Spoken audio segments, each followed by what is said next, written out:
been here with us for the past 2 days, and we're very pleased to have his presence and looking forward to the presentation that he's going to make for us today. Provide a brief background of Mr. Poage. He's been a long-time friend of Texas A&M University in this department. He's a native of the area around Plainview, Texas. Graduated from high school there, was reared on a farm and livestock operation, and later graduated from Texas Tech University and became involved with his father-in-law in a swine operation there in the Panhandle region. They formed Lubbock Swine Breeders, which later became the DeKalb Swine Breeders. And he's been heavily involved in leadership of both companies and has been a worldwide leader in the pork industry for many years. Under his direction, the company has induced change in the U.S. and world pork production industry. Roy has received many industry awards and is recognized around the world for his contributions to the pork industry. Just to mention a few of those recognitions that Mr. Poage has received.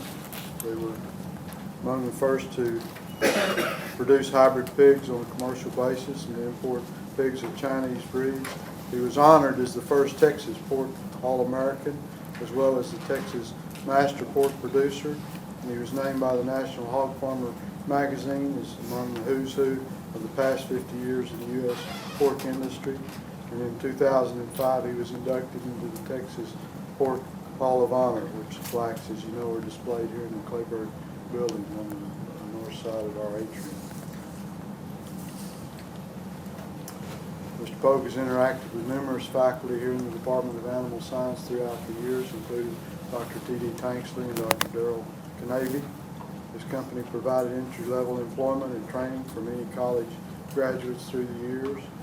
He retired in 1998 and moved back to Coleman, Texas with his wife Kay, who's also with us here today. And they have 2 daughters and 1 son, and some of his family and grandchildren were also able to join us today. So it's a real honor and a distinct pleasure to introduce Mr. Roy Poage to you this afternoon.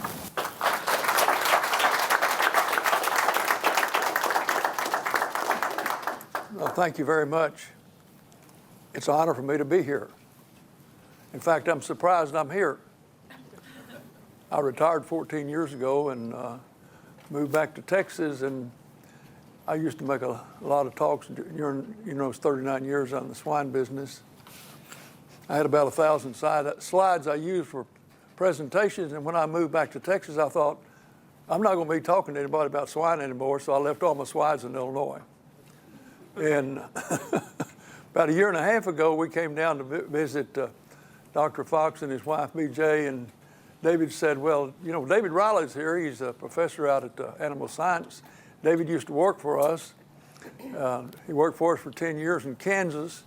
He has managed 2,400 sows for us, and his wife, Gretchen, worked for us as well.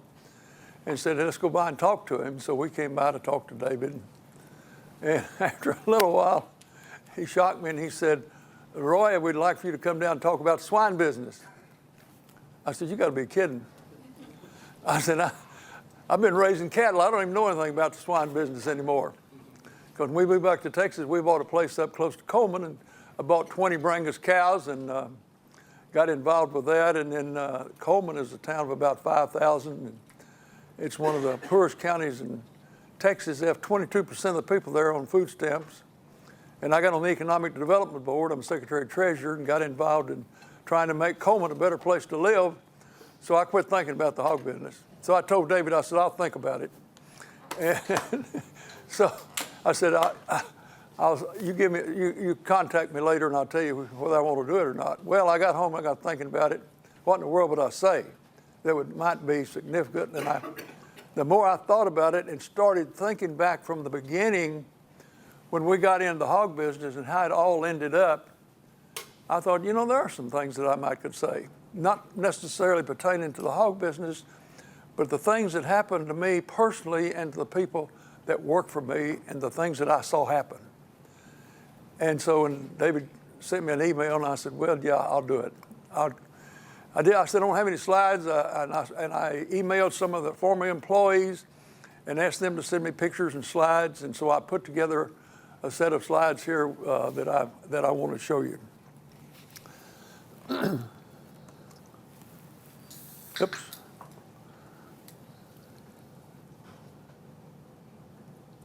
How do you go backwards?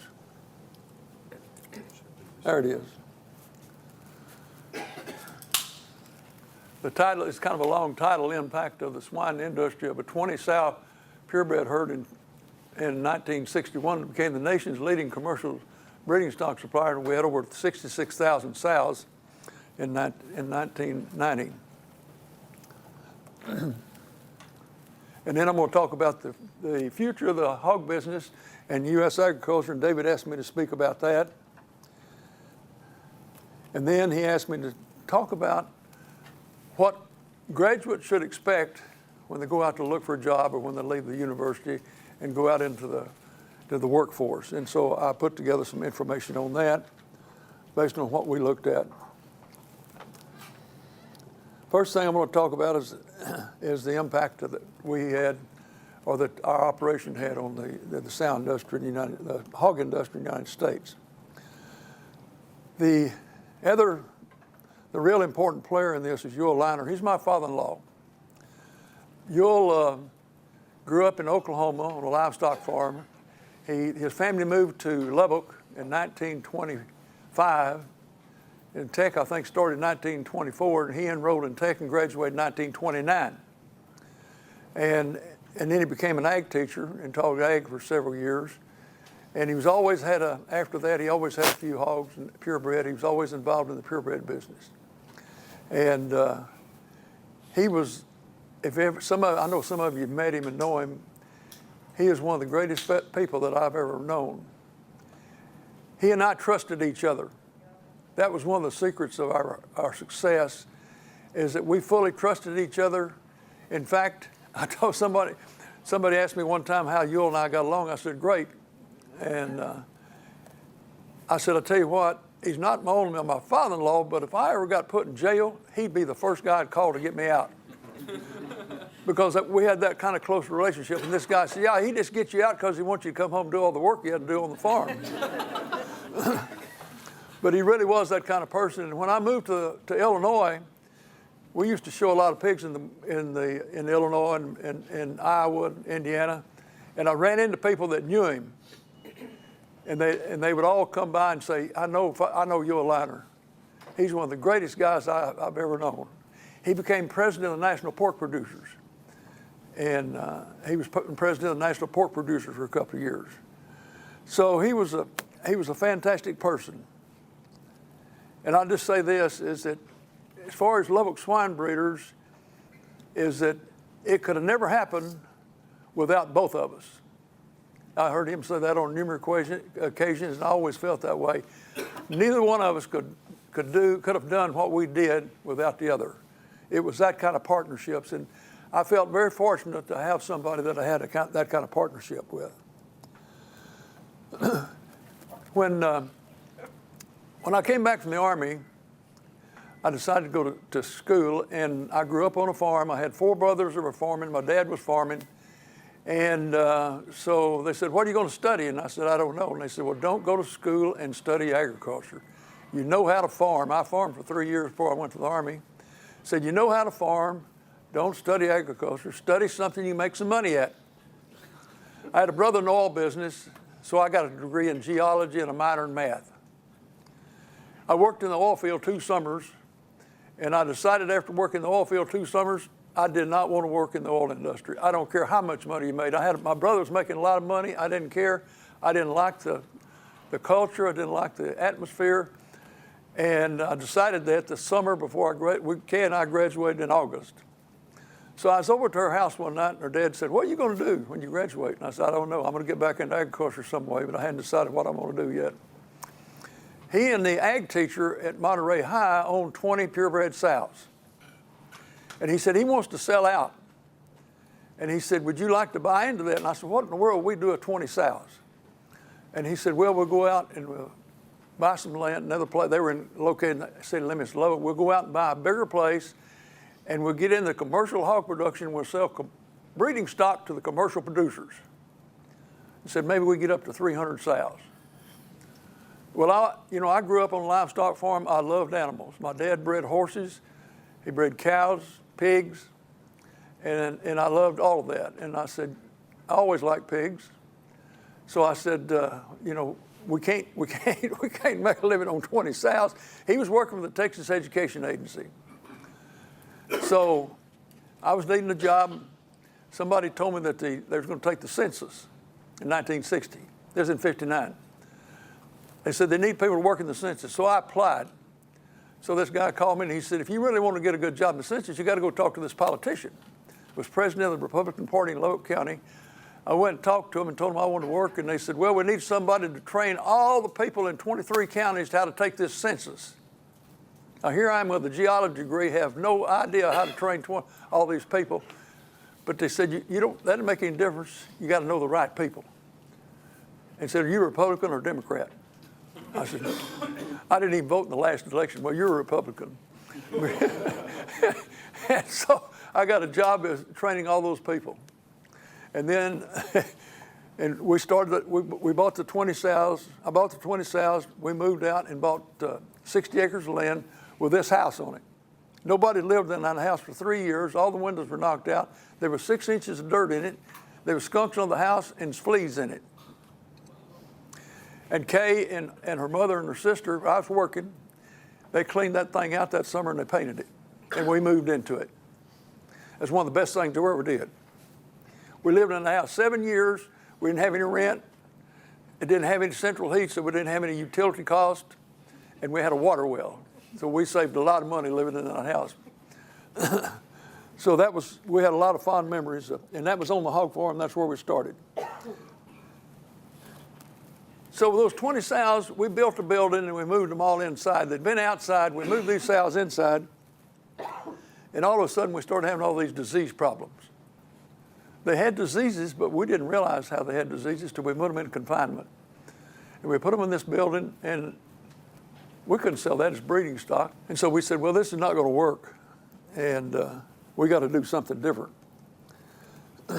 So the industry conditions at that time, there was 98% of the hogs were raised in outdoor operations. The price of hogs was $14 a hundred. Corn was $1 a bushel.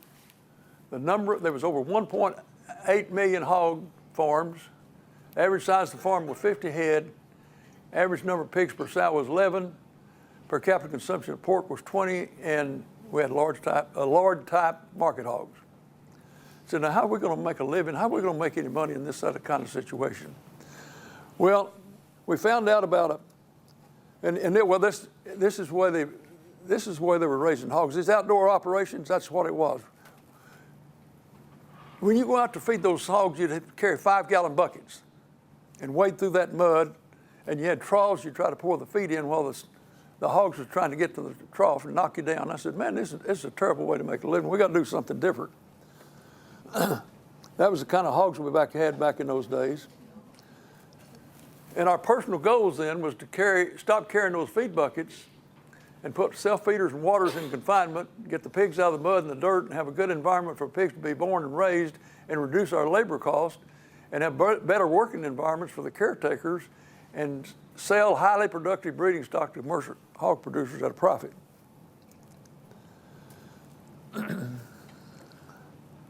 Well, within that first year, we had a failure on hand, so what we're going to do? You'll love showing pigs, and so we said we were still showing pigs. That's all we did was show pigs. We didn't sell any breeding stock. We heard about this guy in Iowa that was taking pigs by hysterectomy. He put the sow to sleep, take the pigs by hysterectomy, and then you raise the pigs in a laboratory. This is cesarean section. We did this after we went with DeKalb. Then you raise those pigs in individual boxes. So that way they didn't have any diseases that the mother had. And so we said, well, it's going to cost a lot of money to do this. And so we said, okay, how can we do this? We said, well, we'll start a corporation. So we started a corporation. We sold stock to some of our relatives and friends. And that's when we started Lubbock Swine Breeders in 1961.